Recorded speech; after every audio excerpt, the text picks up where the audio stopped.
Bonjour, bonsoir et bienvenue à tous et à toutes sur une nouvelle vidéo de Crypto Prédiction, la chaîne YouTube essentiellement dédiée à la lecture graphique des cryptos et non aux news toutes pétées qui ne correspondent à rien. Aujourd'hui, on va entamer l'une des dernières parties de ma stratégie. Vous avez vu, c'est pas non plus énormément de vidéos. Il reste quand même énormément de choses à développer. Ça, je vous fais pas dire les amis, mais en tout cas, vous avez l'idée globale de ma stratégie si vous avez regardé les vidéos précédentes. J'ai encore oublié de dire que vous pouvez me suivre sur Prédiction Crypto sur Instagram où je poste entre 1 à 4 positions par jour avec un très bon win rate. Aujourd'hui, je tourne aux alentours de 80-85% de win rate avec un bon risk management, les amis. J'ai changé le micro parce que l'autre qui me gonflait avec les motos qui passaient toutes les 2 secondes. J'espère que celui-là, ça va faire le coup. Et j'ai l'impression que mon polo, il est pas repassé, mais j'ai passé la journée à le faire. Bon, du coup, je suis vraiment pas un homme de maison.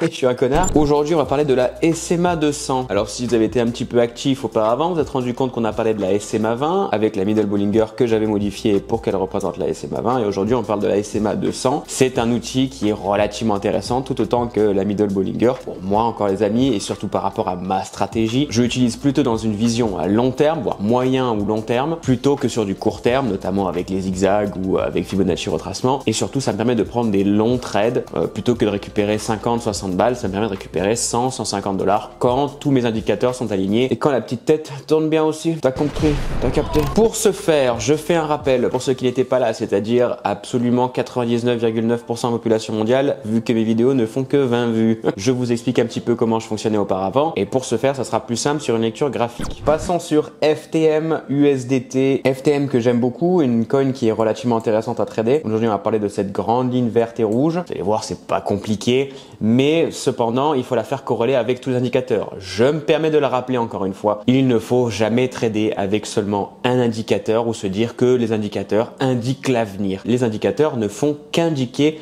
le cours du marché actuel. Si le marché chute, les indicateurs ont plutôt avoir tendance à noter une chute d'une quelconque manière. Et vous, puisque vous n'êtes pas complètement débile, vous allez comprendre que effectivement, s'il y a une chute d'un marché, ou une montée évidemment, à l'inverse, et bien peut-être qu'il est intéressant de prendre une position. Si et seulement si toutes vos données sont confirmées et que vous pouvez prendre cette position par rapport à la stratégie que vous avez mis en place. Et également avec le risk management, mais j'y reviendrai dans une vidéo parce que ça va durer 3000 heures encore une fois. Je reviens en arrière pour vous expliquer un petit peu le principe de toutes les vidéos précédentes. Vous pouvez zapper ce moment si vous en avez marre que je fasse des rappels, il n'y a pas de souci. Je mets toujours un petit code YouTube là en dessous des vidéos pour que ce soit pas trop relou et que vous puissiez zapper les passages qui sont pas intéressants. Mon but c'est pas de faire 300 000 vues non plus, mais que vous preniez des cours avec moi. Dans la toute première vidéo, je vous avais appris à faire des V, parce qu'on appelle ça la technique du V, inventée par mes bons soins. Donc vous avez des V qui se tracent sur des graphiques la plupart du temps.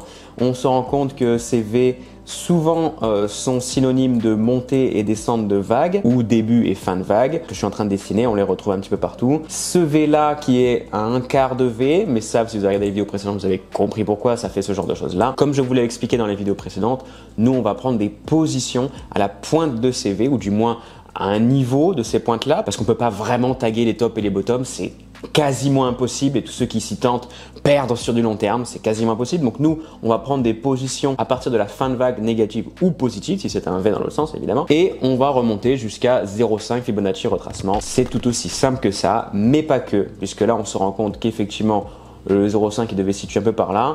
Je vais le tracer, ça sera peut-être plus simple les amis. Je vais enlever toute cette merde que j'ai tracée au début. Ce V là qui vient toucher 0,382, mais la vague positive vient fermer au-dessus de 0,382, ce qui est synonyme de venir toucher 0,5, ce qui va se passer par la suite, soyons honnêtes, puisque là on est en train d'effectuer un mouvement qui est plutôt intéressant.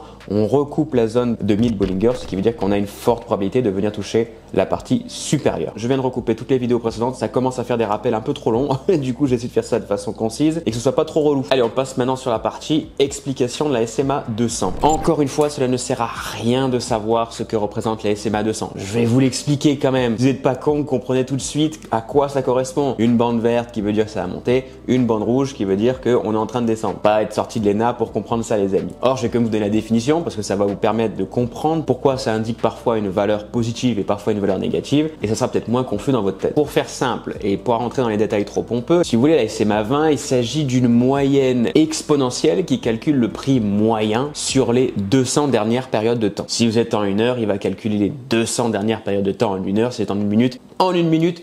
Si vous êtes en 2 secondes, en 2 secondes, vous avez compris, c'est pas non plus trop sorcier. Et donc le principe de cette SMA 200, ça va donner plus d'impact sur les données récentes et moins d'impact sur les données antérieure. Ça permet à l'indicateur de réagir plus rapidement aux changements de tendance qui se produisent à l'instant T. Et donc vous l'avez compris, si le cours d'un actif se situe au-dessus de cet SMA 200, on est plutôt sur un marché qui va être long, donc positif. Et si le cours d'un actif se situe en dessous de cet SMA 200, donc la zone rouge, on est plutôt sur un marché qui va diminuer, qui va chuter. Et on va retourner sur ce graphique et vous allez vous rendre compte d'une chose, c'est que souvent on vient rebondir, on vient toucher cette SMA 200 pour ensuite repartir dans l'autre sens ou pour continuer faire un trend réversal ou alors continuer sur notre lancée. Repassons sur FTM les amis. On va repasser un petit peu en arrière. Si vous voulez, on ne peut pas vraiment lire la SMA 200 sans y apporter des connaissances que je vous ai expliquées auparavant. Parce que lire une simple courbe comme ça, il vaut mieux la faire corréler avec ce qu'on sait déjà. Et notamment, on va la faire corréler avec les supports et les résistances, même si j'aime pas vraiment ça. Et surtout les zigzags, donc vidéo précédente les amis. Petit topo des zigzags, très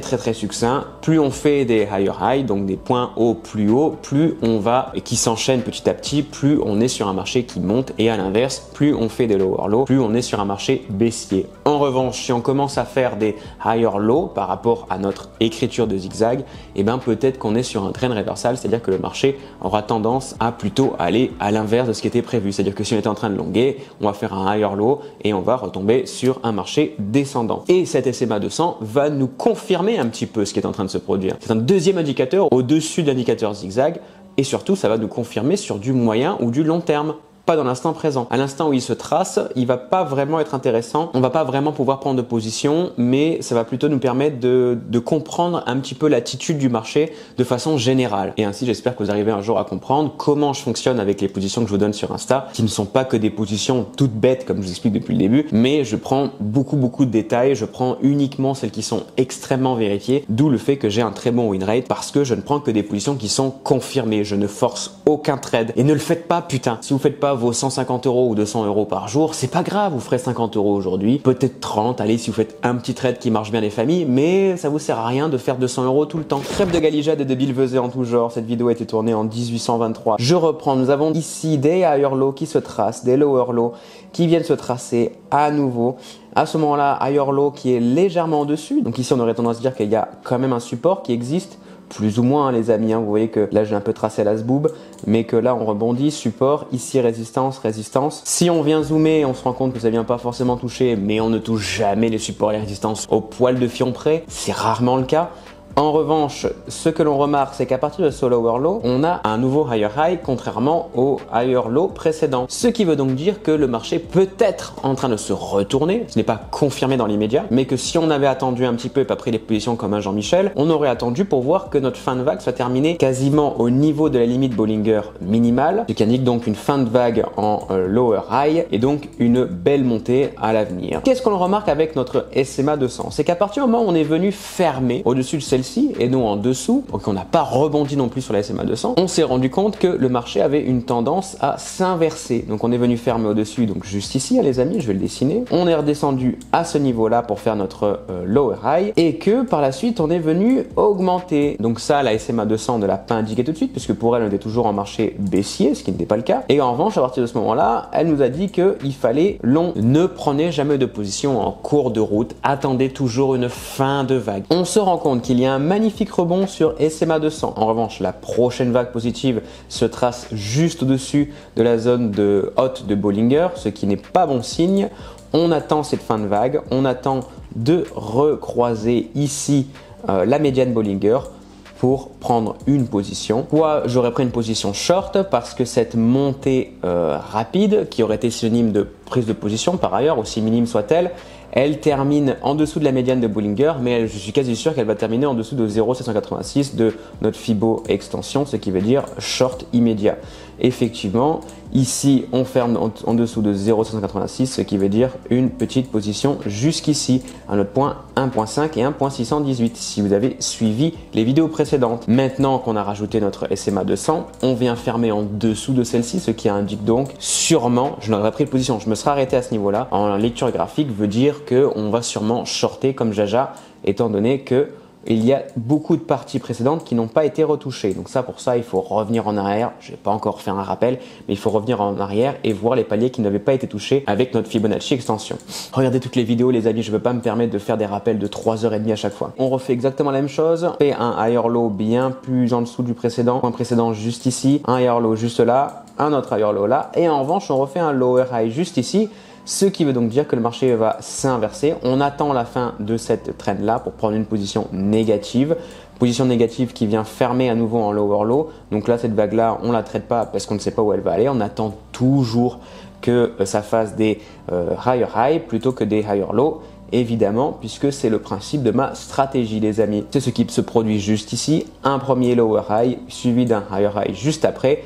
Un prochain lower high, mais pour moi, quand ça fait les petits W comme ça, là, c'est synonyme, non pas des montagnes à la con, parce que les montagnes à la con, épaules, head and shoulders, je sais pas quoi, ça voudrait dire que ça descend. Vous vous rendez compte que c'est de la merde, ces trucs-là, ça ne marche jamais. Donc ne prenez pas ça en considération, parce que ça pue la merde. Maintenant, vous avez compris, on attend toujours la fin de vague suivante lorsqu'il se produit un enchaînement pour comprendre où est la tendance générale du marché. En l'occurrence, ici, on fait un magnifique lower high, et donc, on termine au-dessus de notre SMA 200 dans la prochaine vague. Prochaine vague qui veut dire que le marché va monter. Là, en l'occurrence, le marché ne monte pas forcément, il se stabilise. Pourquoi? Parce qu'on rentre sur une zone, vous avez vu, bleu foncé, les prix sont relativement plats. Donc là, il y a une forte tendance à prendre des positions qui font ça, hein. Comme je l'ai expliqué encore une fois dans les vidéos précédentes, les amis, il faut regarder les vidéos. Plusieurs positions à prendre, pas énormément de gains, on est sur du 40-30 balles à chaque fois, notamment sur ces montées-là, hein. On est d'accord, petit rappel. On termine en dessous de 0,236, donc là malheureusement on a touché 0,5, donc on ne prendrait pas de position. En revanche, on aurait pris une position juste là, donc je peux me permettre de le voir. On ferme au-dessus, donc on prend une position là, au-dessus de 0,236 jusqu'à 0,5, fermeture totale à 0,118. On a fait nos 50 balles, on est content les amis. On refait la même chose, donc on vient tirer notre Fibo extension jusqu'à ce qu'on arrive à jusqu'à une valeur qui se termine au-dessus de 0,236. Juste ici, on refait la même, 0,5, 0,618. On a refait nos 40 €. On en est à peu près sur 80. 100 € dans la journée, ce qui est parfait. À ce moment-là, vous pouvez aller dormir, faire une petite partie de League of Legends, perdre comme un gros débile face à des enfants de 10 ans et casser votre ordinateur. Et toute corrélation avec des faits réels ne serait que purement fortuite, évidemment. On va passer sur BTC, ce qui est en train de se produire aujourd'hui pour que je fasse mes petites prédictions du jour. En orange, ce que je vous ai donné en live tout à l'heure sur Instagram, les amis, hein. Ça me gratte de partout. Je sais pas ce que j'ai, putain, j'ai la polio, les gars, c'est chaud. Je vais tracer une fin de vague juste ici. Elle va être confirmée si et seulement si on vient terminer en dessous de la middle Bollinger. Donc pour l'instant, ce ne sont que des prédictions. Qui dit prédiction dit malléable. Une prédiction doit toujours être malléable, notamment lorsque vous faites des prédictions en crypto. Le 2025, la BTC va atteindre 350 000 $. Ce que je peux vous dire, c'est qu'il y a un énorme potentiel de revenir rider à nouveau cette vague ici, là, d'où le fait que j'ai tracé ce point 0,5 de Fibo juste ici. Donc une belle montée qui n'a pas été retouchée. En revanche, va-t-elle l'être dans l'immédiat? Je ne pense pas, mais je pense qu'on va encore faire des petits zigouigouis comme je vous avais dit tout à l'heure. Et on verra justement comment ça se dégoupille parce que moi, je serais curieux de voir comment le marché évolue. Ça serait en revanche dans une éventualité parfaite, qui est rarement le cas. On va sûrement toucher un 0,6 quelque part et après un 0,5, c'est à voir. Mais en tout cas, je pense que dans la globalité, ça va faire ça. Oh, comme c'est bizarre! Oh, alors!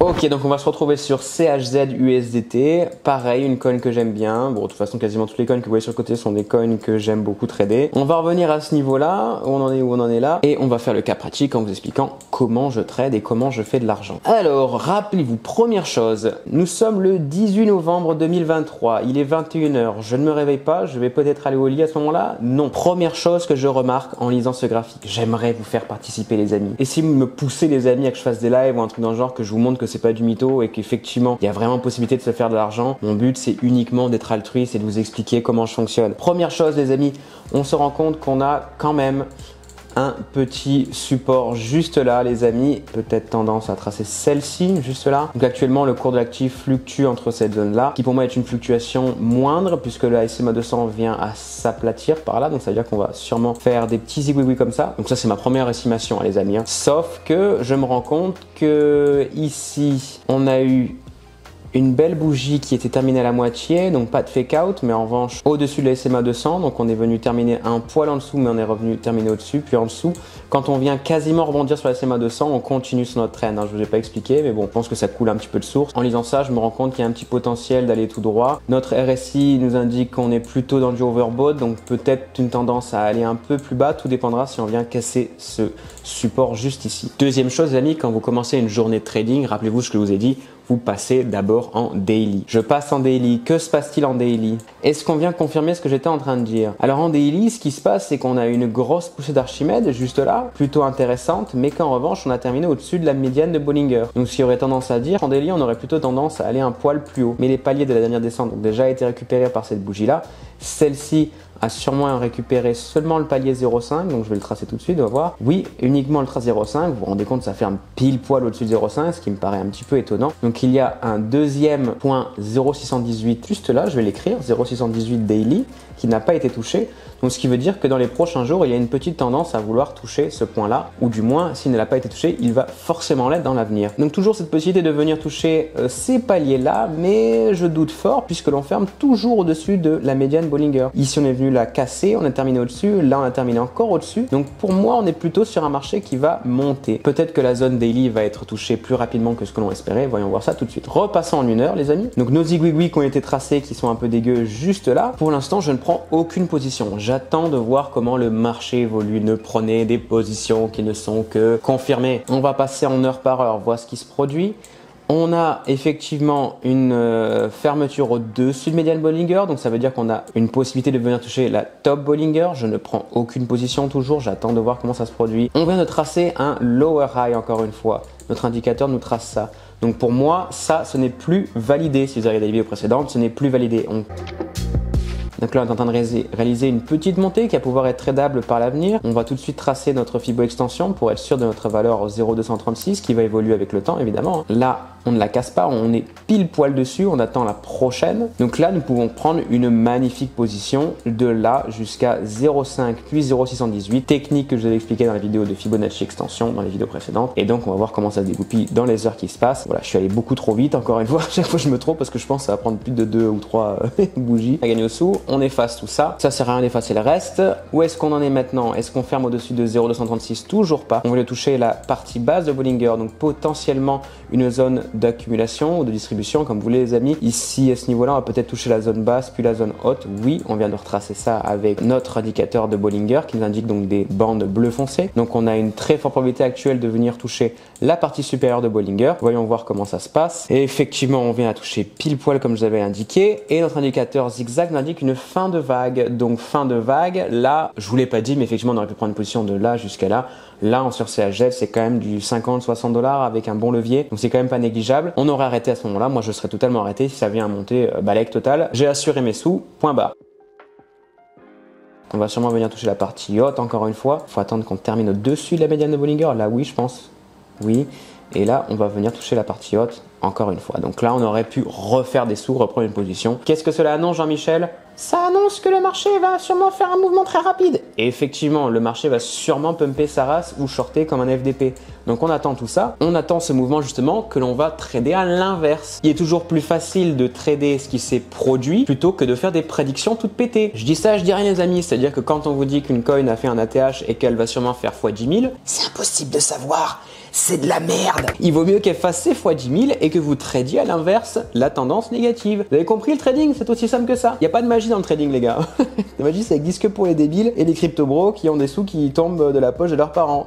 Donc on attend de voir. Là, on est toujours sur une belle vague positive. Voyons voir. Toujours des higher high et des lower high, effectivement. Dans tous les cas, là, j'ai quand même l'impression qu'on vient toucher notre valeur positive en daily. Voyons voir ce qui va se passer à la suite. Peut-être que là, on peut prendre une position short, oui, il y a des chances. Non, on vient terminer juste au-dessus de 0,236. Je sais pas si vous avez remarqué, si vous êtes nouveau dans cette vidéo, mais on vient toujours atteindre des paliers et terminer au-dessus des paliers essentiels. Comme par hasard, c'est pile poil, toujours au poil de fion près sur les paliers qui, justement, sont censés nous aider à prendre des positions. C'est vraiment un marché totalement aléatoire. On se rendrait compte que ces bougies, elles viennent se terminer complètement au hasard, et ce qui est très rarement le cas. Donc là, on fait un pump des familles. On continue, on va sûrement venir toucher cette zone-là. Donc on va tirer notre Fibo extension attention les amis, hein, pour savoir où est notre zone 236 encore une fois.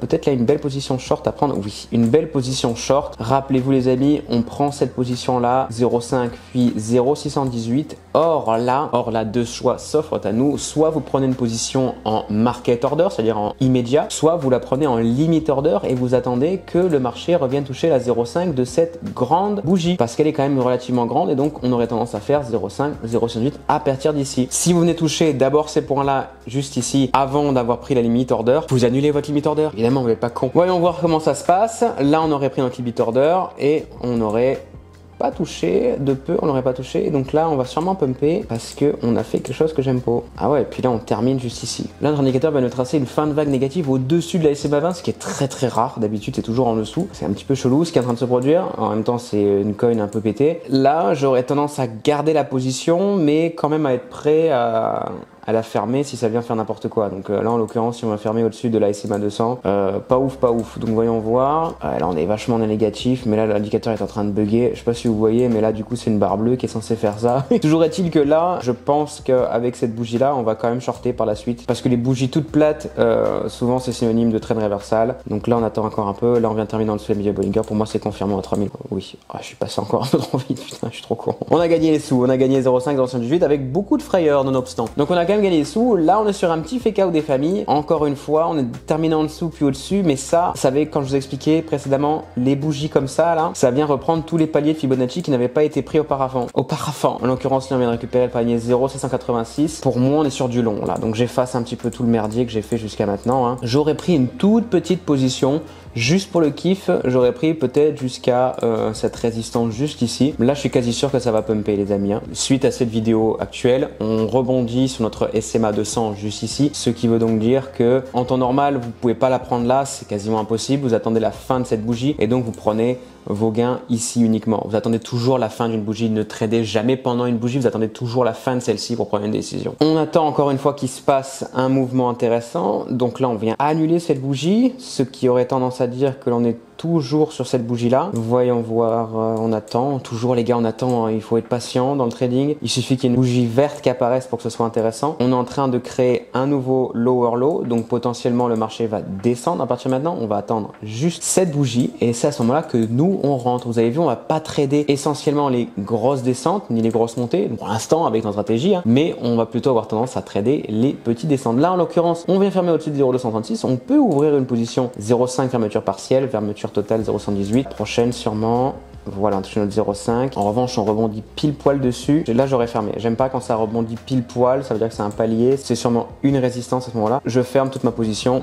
Je n'en veux plus. J'ai bien fait de la fermer. Pourquoi j'ai dit ça? Je suis pas sûr de vous l'avoir vraiment expliqué, mais quand on vient fermer pile poil dessus et qu'on vient rebondir donc une fois puis deux fois sur le même endroit, pour moi, ça c'est une résistance, les amis, pour moi. Et donc, si on rebondit plusieurs fois sur une résistance, on est quand même sur une résistance qui a un potentiel plus difficile à être cassé que les précédentes. On peut pas dire ça parce que c'est pas vraiment vrai. Là, on vient faire ce petit mouvement là, on termine à nouveau en dessous de 0,236, donc cela veut dire que pour moi, on est toujours sur un petit marché qui descend. Voyons voir si je dis de la merde. Je dis de la merde, effectivement, puisque là, on referme au-dessus de 0,236. Vous voyez, je me trompe, hein, ça arrive, je peux pas avoir la science infuse, sinon ça serait trop beau. Mais je pense quand même que dans tous les cas, on va quand même finir par toucher déjà notre 618, 0,5, là c'est un troisième rebond 0,5. Ouais, c'est bien ce que je pensais. On est confirmé en long terme ici. Là, on ferme pile poil dessus en faisant un higher low sur la médiane Bollinger, donc la SMA 20. Pour moi, petite position short à ce niveau-là. Pas énormément, hein, mais quelque chose qui va me permettre de faire 20 $ si on va toucher là, juste pour le kiff.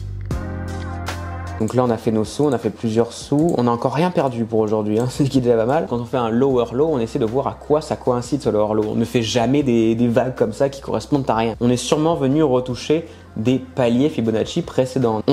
Pour moi, on a rebondi sur ce palier 0,618. On fait ce qu'on appelle un petit fake out. Là, c'est pas vraiment, c'est un peu tendancieux ce qui est en train de se produire. On pourrait prendre une position ici et ici, mais là, limite, on perdrait des sous en ouvrant la position puisque les tacs reviendraient plus cher que les gains. Je pense qu'on va bien toucher 0,5, mais ça correspondra à rien. Toujours pas de position, les amis. Hein. Là, en l'occurrence, je vous l'ai dit, on attend qu'il y ait un mouvement plus important qui se passe. Ça, on peut l'enlever du coup. On va retracer ça en entier. Encore une fois, comme par hasard, on termine pile poil en dessous de 0,236, ce qui ne nous permet pas de prendre une position. Et donc là, on peut prendre une position longue, une belle position en plus. 0,11, 0,5, 0,618. Il y a moyen de faire quand même la 100, 120 $ si on est plutôt motivé.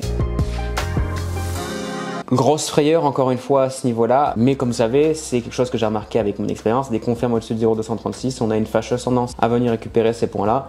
Donc pour moi c'était confirmé, même si j'étais là à quasiment à moins 150, même ce que j'aurais pu faire. Je n'ai pas mis de stop loss à ce moment-là parce que c'était une position quasiment confirmée pour moi. Fin de cette vidéo les amis, je vous remercie d'avoir regardé cette vidéo. Si vous avez des questions, n'hésitez pas à les noter en commentaire, je me ferai un plaisir de vous aider, vraiment un plaisir. J'ai lancé ma petite formation les amis, ma formation PDF, j'y ai mis tout mon putain de cœur, j'y ai mis toutes mes connaissances quasiment. C'est une formation complète dans laquelle j'explique absolument tout. Elle fait 80 pages mais elles sont quand même bien baston sa mère. Je vous ai mis en story la dernière fois tous les sujets traités. Donc je traite Fibonacci extension, Bollinger, SMA 200, RSI, une super strat que j'utilise et une deuxième super strat que j'utilise. Vous avez toutes les clés en main. J'ai essayé de la faire la plus complète possible. Évidemment, je reste à votre disposition pour faire des sessions individuelles. Ce serait vraiment mon putain de kiff de faire ça, du one-one, ou même de faire des sessions de groupe parce que j'adore expliquer les choses, même si je les explique relativement mal en vidéo. Ça permet d'interagir avec vous et je trouve ça super intéressant. J'adore. Vraiment, j'adore voir des gens passionnés qui s'intéressent vraiment à un sujet. C'est mon kiff. Je vous invite également à me suivre sur Prédiction Crypto. Vous avez compris comment je trade, vous avez compris comment je fais des sous. Je vous fais un gros bec et surtout prenez profit.